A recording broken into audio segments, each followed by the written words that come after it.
حوصله.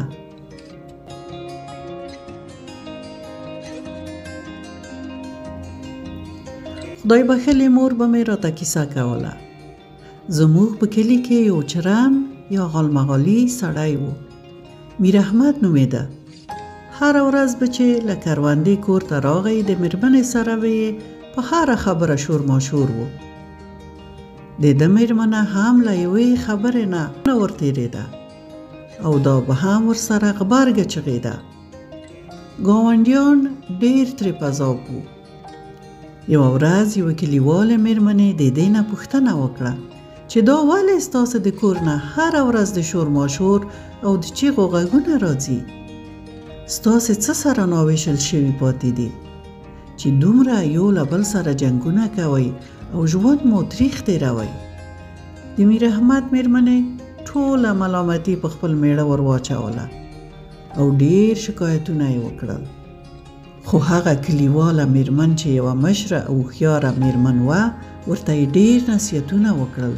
بیا یې ورته وویل چې په بر کلي کې یو ملا دی، هغه ته ورشه، حال دې ورته ووایه، هغه به دم در باندې واچوي یا به تعویض درکړي، انشاءالله ستونزه به مو حل شي. د میر احمد مېرمنې مننه ترې وکړه. سبا چې شو مېړنه یې د ناروغۍ په پلمه د تګ اجازه واخیسته او خپل واړه لیوره سره بر کلي ته ولاړه. غرمې ته هماغه ملا کور ته ورسېده کوم چې د دې کلیوالې ورته پته ورکړې وه. کله چې انګړ ته ورننوتل ګوري چې یو شمېر ښځې او نارینه نوبت کې انتظار خانه کې ناست دي. دا هم کېناسته. وروسته له شاوخوا 2 ساعتونو پس یې نوبت ورسېد او د ملا صاحب کوټې ته ورننوته. ملا صاحب د ستونزې په اړه ترې پوښتنه وکړه او دې هم ټوله قصه ورته وکړه. وروسته ملا ورته یوه سپینه شګه دم کړه او ور یې کړه. بیا یې ورته وویل دا شګه مې درته د قرآن په آیاتونو دم کړه چې در ځنې ورکه نه شي. کله چې د میړه در سره شخړه کوله او درته کرجن کېدو ته سمدستي دغه شګه کلک که د ژامې د غاښونو لاندې ونیسه، ګوره چې لرې یې نه کړې. کله چې آرام کېدو بیا یې لرې کوه او د ده خبرې به نه ځوابوي.